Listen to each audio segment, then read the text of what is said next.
नमस्कार दोस्तों, आप लोगों का बहुत बहुत स्वागत है आपके अपने यूट्यूब चैनल पर।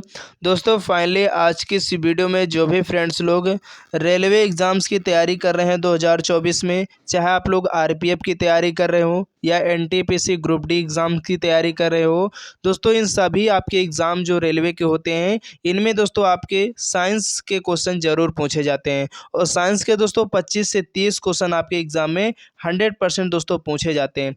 तो इसलिए दोस्तों ये जो टॉपिक है काफ़ी इंपॉर्टेंट हो जाता है आपके आने वाले सभी अपकमिंग एग्जाम्स के लिए।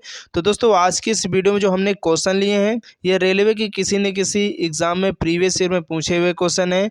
तो इसलिए दोस्तों वीडियो का हर एक क्वेश्चन बेहद इंपॉर्टेंट होने वाला आपके एग्जाम्स के लिए, तो आप लोग ज़रूर वीडियो में लास्ट तक बने रहिएगा। तो चलते हैं दोस्तों आज की इस वीडियो को हम लोग स्टार्ट कर लेते हैं बिना टाइम वेस्ट किए हुए। उससे पहले जो भी फ्रेंड्स लोग हमारे इस चैनल पर पहली बार आए हैं तो प्लीज़ अगर आप लोग अभी तक चैनल को नहीं सब्सक्राइब किए हैं तो फटाफट आप लोग चैनल को ज़रूर सब्सक्राइब कर लीजिएगा। तो दोस्तों आपकी स्क्रीन पर फर्स्ट क्वेश्चन है कि मानव शरीर में प्रोटीन का पाचन निम्नलिखित में से किस अंग में प्रारंभ होता है। यानी अगर दोस्तों बात करें जो मानव शरीर है इसमें जो प्रोटीन का पाचन है वो कहाँ से यानी किस अंग से इसकी शुरुआत होती है। तो दोस्तों आपको ध्यान रखना है, तो मानव शरीर में जो प्रोटीन का पाचन है वो दोस्तों आमाशय से स्टार्ट होता है, शुरू होता है। तो इस क्वेश्चन का यहाँ पर जो ऑप्शन डी है ये बिल्कुल करेक्ट हो जाएगा। और दोस्तों यहाँ से आमाशय की बात हुई है तो इससे रिलेटेड आप और कुछ पॉइंट्स याद रखिएगा क्योंकि इससे रिलेटेड पॉइंट्स आपके एग्ज़ाम में पूछे जाते हैं। तो दोस्तों आमाशय जो होता है इसमें दोस्तों आपका गैस्ट्रिक नामक जो है रस पाया जाता है, यानी रस होता है, जूस होता है। और जो पाचक एंजाइम यानी इसमें और आपके क्या होते हैं आमाशय में, दोस्तों इसमें पाचक एंजाइम होते हैं। और वो एंजाइम कौन कौन से होते हैं, तो पहला दोस्तों आपका पेप्सिन एंजाइम पाया जाता है। और इसके बाद आपका HCl यानी हाइड्रोक्लोरिक एसिड भी होता है। आपका जो आमाशय है दोस्तों इसमें गैस्ट्रिक रस होता है और इसमें एंजाइम पाए जाते हैं। वो कौन कौन से एंजाइम हैं, तो पेप्सिन एंजाइम तथा हाइड्रोक्लोरिक एसिड होता है। तो आपको इन दोनों पॉइंट्स को भी याद रखना क्योंकि आपके एग्जाम में ये भी पूछे गए हैं कई बार। तो चलते हैं नेक्स्ट क्वेश्चन की तरफ। और नेक्स्ट क्वेश्चन है दोस्तों आपकी स्क्रीन पर कि पेप्सिन एक क्या है। देखिए अभी हमने बताया भी आपको कि पेप्सिन क्या है। तो दोस्तों पेप्सिन एक प्रकार का एंजाइम है। तो यहाँ पर क्वेश्चन का ऑप्शन जो ए है ये बिल्कुल करेक्ट हो जाएगा। चलिए इसके बाद नेक्स्ट क्वेश्चन है कि मानव रुधिर का पीएच मान कितना होता है। देखिए बहुत इंपॉर्टेंट प्रश्न है, आपके एग्जाम में बार बार पूछा गया है कि जो मानव रुधिर या रक्त या ब्लड है उसका जो पीएच मान होता है वो कितना होता है। आपके एग्जाम में बहुत बार ये क्वेश्चन रिपीट हुआ है। तो आपको दोस्तों ध्यान रखना और आपको मालूम भी होगा मानव का जो रक्त होता है, रुधिर होता है, उसका जो पीएच मान होता है वो 7.4 होता है। कितना होता है दोस्तों, अगर 7 से पीएच मान की वैल्यू अधिक है तो वो किस प्रकार का होगा दोस्तों, क्षारीय होगा। ठीक है, ये भी बात आप लोग याद रखिए। अगर 7 से कम है किसी भी तत्व का पीएच मान तो अम्लीय होगा। तो यहाँ पर अगर बात करें हम जो आपका ब्लड है ये 7 से ज़्यादा यानी 7.4 है तो हमारा जो रुधिर है वो किस प्रकार का विलयन होगा, तो क्षारीय विलयन कहलाएगा। तो ये बात भी आपको ध्यान रखनी है। चलिए इसके बाद नेक्स्ट क्वेश्चन है कि किसकी मौजूदगी के कारण शरीर के भीतर रक्त जमता नहीं है। देखिए बहुत इंपॉर्टेंट प्रश्न है दोस्तों, आपको ध्यान रखना है कि कौन सा ऐसा तत्व है, पदार्थ है जिसके कारण हमारे शरीर के अंदर का जो ब्लड होता है वो जमता नहीं। तो आपको याद रखना दोस्तों हेपेरिन नामक जो तत्व पदार्थ है इसके कारण जो हमारे शरीर के अंदर ब्लड होता है वो जमता नहीं। तो इस क्वेश्चन का ऑप्शन जो डी है ये यहाँ पर करेक्ट हो जाएगा। तो आपको याद रखना है। चलते हैं नेक्स्ट क्वेश्चन की तरफ कि पारसेक किसकी इकाई है। देखिए बहुत इंपॉर्टेंट प्रश्न है दोस्तों, ये क्वेश्चन अगर यूनिट से आपके एग्जाम में एक क्वेश्चन जरूर पूछा जाएगा, फिक्स है। और अगर ये क्वेश्चन आपके एग्जाम में आता है तो आपको इसको ध्यानपूर्वक पढ़ लेना है। यहाँ पर दोस्तों आपसे पूछा जा रहा है कि जो पारसेक है किसकी इकाई है। तो दोस्तों आपको ध्यान रखना है दूरी की इकाई है यानी डिस्टेंस की इकाई है। और अगर बात करें दोस्तों पारसेक की तो दोस्तों जो पारसेक है ये दूरी की सबसे बड़ी इकाई है, सबसे बड़ी इकाई है, ये भी आपके एग्ज़ाम में पूछा जाता है कि जो दूरी की सबसे बड़ी इकाई होती है तो वो कौन होती है? तो दोस्तों वो आपकी पारसेक होती है, ठीक है। और अगर बात करें आपका जो प्रकाश वर्ष है, ये भी दोस्तों किसकी यूनिट है? तो दूरी की है। इन दोनों को आपको याद रखना है, इन दोनों को आपके एग्ज़ाम वाला खूब पूछता है। चलिए इसके बाद अगला क्वेश्चन है कि एक लड़की झूले पर बैठी स्थिति में झूला झूल रही है, तो उस लड़की के खड़े हो जाने पर दोलनों का जो आवर्तकाल है उस पर क्या प्रभाव पड़ेगा? यानी दोलन का जो आवर्तकाल है वो कम हो जाएगा या अधिक हो जाएगा, या लड़की की ऊंचाई पर निर्भर करेगा या अपरिवर्तित रहेगा? चलिए आप लोग बताइएगा अगर इस क्वेश्चन का आंसर आप लोगों को मालूम है। तो दोस्तों अगर हम बात करें आवर्तकाल, दोस्तों आप लोगों ने पढ़ा होगा टी इज इक्वल टू क्या होता है? 2 पाई अंडर रूट L/G होता है, ठीक है। यहाँ पर दोस्तों एक लड़की जो है वो झूले पर बैठी स्थिति में जब झूला झूल रही है, अगर वो खड़ी हो जाए तो दोस्तों यहाँ पर जो आवर्तकाल है आप किसके समानुपाती होता है? अंडर रूट L यानी लंबाई के। तो यहाँ पर अगर जब लड़की खड़ी हो जाएगी, ठीक है, तो दोस्तों उसकी जो प्रभावी लंबाई है वो कम हो जाएगी, क्योंकि उसका द्रव्यमान ऊपर उठेगा। अगर वहाँ से जब हम नापेंगे तो दोस्तों इसकी जो प्रभावी लंबाई वो कम होने वाली है। अगर आप खुद सोचिएगा, अगर इसकी प्रभावी जो लंबाई डिस्टेंस है, सॉरी लंबाई है, अगर वो कम हो जाती है तो आवर्तकाल सीधी सी बात है कम हो जाएगा। तो यहाँ पर इस क्वेश्चन का जो ऑप्शन ए है ये बिल्कुल करेक्ट हो जाएगा। तो आवर्तकाल क्या होगा दोस्तों? कम हो जाएगा। तो क्वेश्चन का आंसर जो ऑप्शन ए है ये बिल्कुल करेक्ट हो जाएगा। आपको ध्यान रखना, बहुत अच्छा क्वेश्चन आपके एग्ज़ाम के लेवल से। चलिए इसके बाद नेक्स्ट क्वेश्चन है, और नेक्स्ट क्वेश्चन है दोस्तों कि घूर्णन करती एक गोल मेज पर अचानक एक लड़का आकर बैठ जाता है, तो मेज के कोणीय वेग पर क्या प्रभाव पड़ेगा? देखिए आपके एग्ज़ाम में बिल्कुल ऐसे ही क्वेश्चन मिलने वाले हैं। थ्योरी बेस्ड ज़्यादा क्वेश्चन आपके आने वाले हैं आपके एग्ज़ाम में, और लॉजिकल क्वेश्चन ज़्यादा आपके एग्ज़ाम में पूछे जाने के चांस है, क्योंकि ये सभी क्वेश्चन आपके जो रेलवे के प्रीवियस ईयर में एग्ज़ाम हुए उनमें पूछे गए हैं। तो इसलिए दोस्तों अगर वीडियो पसंद आ रही है तो फटाफट आप लोग वीडियो को लाइक कर दीजिए, और ज़्यादा से ज़्यादा अपने फ्रेंड तक इस वीडियो को शेयर कर दीजिए, क्योंकि वीडियो का हर एक क्वेश्चन बहुत इंपॉर्टेंट है। और आप लोग इस वीडियो को शुरू से लास्ट तक ज़रूर देखा करें। और अगर आप लोग अभी तक चैनल को नहीं सब्सक्राइब किए हैं तो आप लोग प्लीज़ चैनल को सब्सक्राइब करना बिल्कुल भी मत भूलिएगा, क्योंकि दोस्तों मैं आप लोगों के लिए जो आपके प्रीवियस ईयर में रेलवे के एग्ज़ाम हुए उनमें जो साइंस के क्वेश्चन पूछे गए उसकी सीरीज़ मैंने स्टार्ट कर दी है। तो आप लोग इस सीरीज़ को देखना बिल्कुल भी मत भूलें। तो यहाँ पर दोस्तों आपसे जो क्वेश्चन पूछा जा रहा है, तो आपको ध्यान रखना दोस्तों, यहाँ पर जो क्वेश्चन में पूछा गया है कि घूर्णन करती एक गोल मेज पर अचानक एक लड़का आकर बैठ जाता है, तो मेज का जो कोणीय वेग है उस पर क्या प्रभाव पड़ने वाला है? तो अगर दोस्तों बात करें जब लड़का मेज पर बैठता है तो मेज का जो जड़त्व आघूर्ण होता है, नहीं आप लोगों ने पढ़ा होगा दोस्तों फिजिक्स में 11th या 12th क्लास में ये क्वेश्चन मिल जाएगा कि जब लड़का मेज पर बैठता है तो दोस्तों जो मेज का जड़त्व आघूर्ण होता है, क्या होता है दोस्तों? जो आपका जड़त्व आघूर्ण होता है वो क्या हो जाता है दोस्तों? वो बढ़ जाता है। अगर जड़त्व आघूर्ण बढ़ जाएगा तो सीधी सी बात आप लोगों ने पढ़ा होगा कि जो कोणीय संवेग संरक्षण के नियम के अनुसार दोस्तों जो कोणीय वेग ओमेगा होता है दोस्तों वो भी क्या हो जाता है? वो कम हो जाता है। क्या हो जाता है दोस्तों? कम हो जाता है। तो अगर दोस्तों जो कोणीय वेग होगा वो कम हो जाएगा, तो यहाँ पर इस क्वेश्चन का जो ऑप्शन ए है ये बिल्कुल करेक्ट हो जाएगा। तो आपको ध्यान रखना, बहुत अच्छा क्वेश्चन है।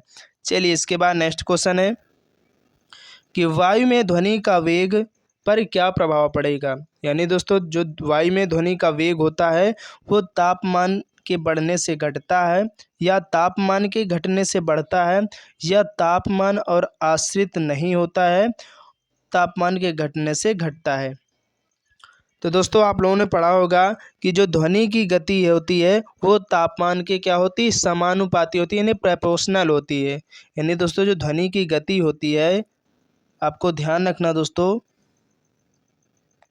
जो ध्वनि की गति होती है यहाँ पर मैं लिख रहा हूँ, जो ध्वनि की गति होती है वो दोस्तों टेम्परेचर के क्या होती है, समानुपाती होती है, प्रोपोर्शनल होती है। तो आप ये सोचिएगा, जब कोई चीज़ प्रोपोर्शनल है, अगर ध्वनि की गति बढ़ेगी, ठीक है, अगर ध्वनि की दोस्तों गति बढ़ेगी तो आपका तापमान भी बढ़ेगा। यदि तापमान बढ़ता है तो ध्वनि की गति भी बढ़ेगी। यदि तापमान घटता है तो ध्वनि भी घटने वाली है। तो यहाँ पर आइए हम लोग चेक करते हैं कौन सा ऑप्शन बिल्कुल सही बैठ रहा है इस क्वेश्चन के लिए। तो यहाँ पर दोस्तों कह रहा तापमान के बढ़ने से घटता नहीं। अगर तापमान दोस्तों बढ़ेगा तो ध्वनि का वेग भी बढ़ेगा, तो ये तो गलत हो गया। नेक्स्ट कि तापमान के घटने से बढ़ता है, नहीं। अगर दोस्तों तापमान घटेगा तो उसकी ध्वनि की जो गति वो भी घटेगी, तो ये भी नहीं होगा, ये भी गलत हो गया। इसके बाद तापमान और आश्रित नहीं रहता है। यहाँ पर दोस्तों करा कि तापमान पर आश्रित नहीं होता, नहीं, डिपेंड करता है, ये भी गलत हो गया। अब बचा ऑप्शन डी कि तापमान के घटने से घटता है। तो दोस्तों सही बात है, यदि तापमान घटेगा तो ध्वनि की गति क्या है, वो भी घटने वाली है। तो यहाँ पर इस क्वेश्चन का जो ऑप्शन डी है ये बिल्कुल करेक्ट हो जाएगा, तो आपको याद रखना है। चलिए इसके बाद हम लोग नेक्स्ट क्वेश्चन की तरफ बढ़ेंगे, और नेक्स्ट क्वेश्चन है कि नोबेल पुरस्कार अल्फ्रेड नोबेल के नाम से शुरू हुआ जिन्होंने खोज की थी। यानी दोस्तों जो नोबेल पुरस्कार दिया जाता है वो अल्फ्रेड नोबेल के नाम पर ही दिया जाता है। और इन्होंने जो खोज की थी तो वो किसकी खोज की थी, तो आपको ध्यान रखना, बहुत क्वेश्चन आपके एग्ज़ाम में पूछा जाता है। तो डायनामाइट की जो खोज है वो अल्फ्रेड नोबेल ने ही की थी। तो इस क्वेश्चन का यहाँ पर जो ऑप्शन डी है ये बिल्कुल करेक्ट हो जाएगा, तो आपको याद रखना है। चलिए इसके बाद अगला क्वेश्चन है कि एक बार कितने पास्कल के बराबर होता है। देखिए बहुत इंपॉर्टेंट प्रश्न है, ऐसे क्वेश्चन आपके एग्ज़ाम में ज़रूर पूछे जाते हैं कि जो एक बार होता है उसमें वो कितने पास्कल के बराबर होता है। तो आप लोगों ने पढ़ा होगा दोस्तों, एक बार बराबर होता है 10⁵ पास्कल, ठीक है। तो यहाँ पर इस क्वेश्चन का जो ऑप्शन सी है ये बिल्कुल करेक्ट हो जाएगा। चलिए इसके बाद हम लोग नेक्स्ट क्वेश्चन की तरफ बढ़ेंगे, और नेक्स्ट क्वेश्चन है कि कौन सा प्लास्टिक खाने के पदार्थ को पैक करने में प्रयोग किया जाता है। तो आपको दोस्तों ध्यान रखना है, जो प्लास्टिक यानी कौन सा ऐसा प्लास्टिक है जिसमें खाने की वस्तुओं को, पदार्थों को पैक किया जाता है। जैसे हम लोग बाज़ार जाते हैं, वहाँ से सब्ज़ी लेकर के आते हैं, जो पॉलीथीन होती है वो एक प्रकार का प्लास्टिक ही है। तो ये किस प्रकार का प्लास्टिक है, तो आपको दोस्तों ध्यान रखना है, ये जो प्लास्टिक होता है ये पॉलीएथिलीन होता है। कैसा प्लास्टिक होता है, तो पॉलीएथिलीन या पॉलीथीन, बात एक ही है। पॉलीएथिलीन कहिए या दोस्तों पॉलीथीन कहिए, उसी के नाम है। तो इसलिए जिस प्लास्टिक में हम लोग खाने के पदार्थ को पैक कर कर लाते हैं वो पॉलीएथिलीन या पॉलीथीन होता है। तो क्वेश्चन का ऑप्शन जो सी है ये यहाँ पर करेक्ट हो जाएगा। नेक्स्ट क्वेश्चन है कि धावन सोडा का रासायनिक नाम क्या है। देखिए बहुत इंपॉर्टेंट प्रश्न है, आपके एग्ज़ाम में पूछा जाता है कि जो धावन सोडा होता है इसका जो रासायनिक नाम होता है वो क्या होता है। तो आप लोगों ने पढ़ा होगा दोस्तों कि जो धावन सोडा होता है इसका जो रासायनिक नाम होता है वो होता है दोस्तों आपका सोडियम कार्बोनेट। यहाँ पर क्वेश्चन का ऑप्शन जो ए है ये बिल्कुल करेक्ट हो जाएगा। दोस्तों यहाँ पर धावन सोडा की बात की गई है, तो इसके बारे में आप लोग और भी पॉइंट्स जान लीजिए, क्योंकि यहाँ से क्वेश्चन आपके एग्ज़ाम में 100% पूछा ही जाता है।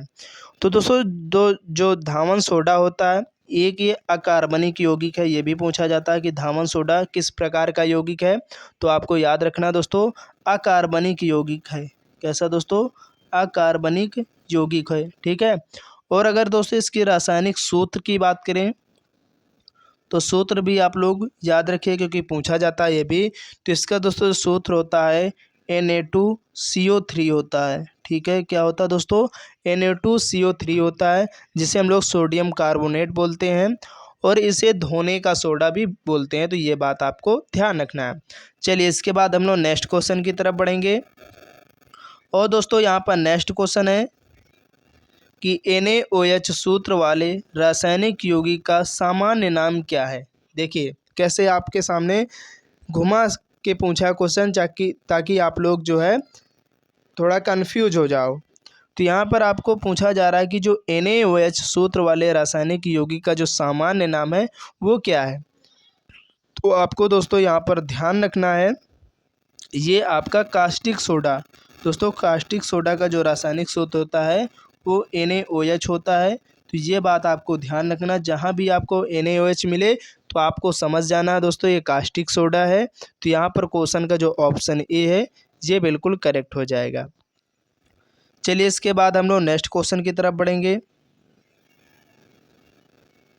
कि CaOCl2 यौगिक का प्रचलित नाम क्या है। देखिए सभी क्वेश्चन दोस्तों आपके एग्जाम में बार बार पूछे गए। मैं आपसे फिर कह रहा हूँ कि वीडियो का हर एक क्वेश्चन बहुत इंपॉर्टेंट है, क्योंकि आपके ये सभी प्रीवियस ईयर में पूछे हुए क्वेश्चन है।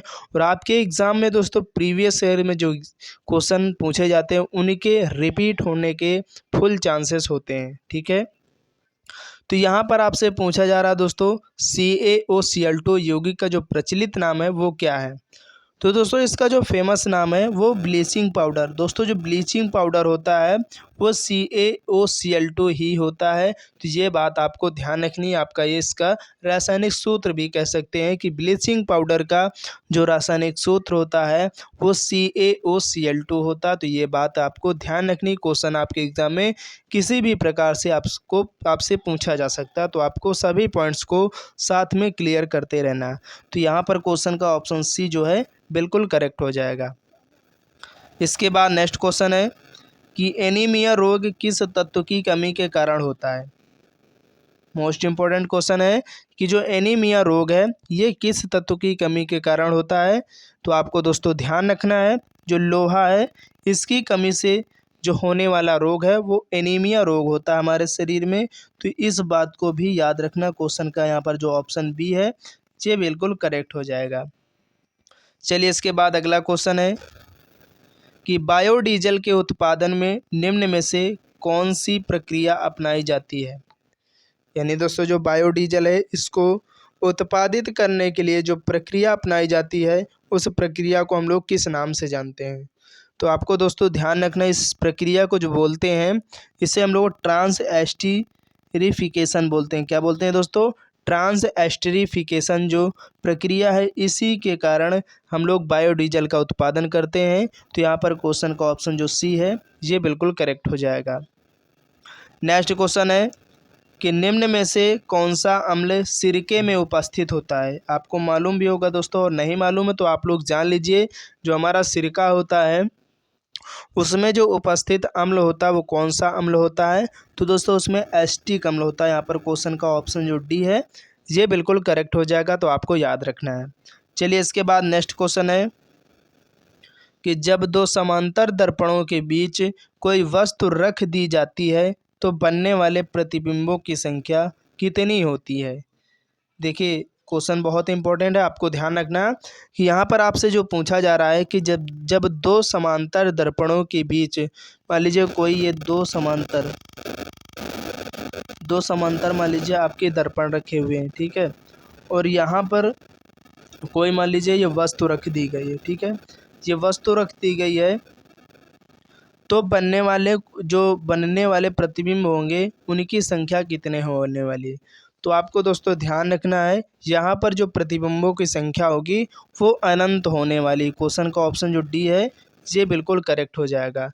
क्वेश्चन इंपॉर्टेंट है, आप लोग एक बार फिर समझ लीजिए कि जब दो समानांतर दर्पणों के बीच कोई भी वस्तु रख दी जाए तो वहाँ पर जो बनने वाले प्रतिबिंबों की संख्या होने वाली है वो अनंत होने वाली। ठीक है, चलिए इसके बाद अगला क्वेश्चन है,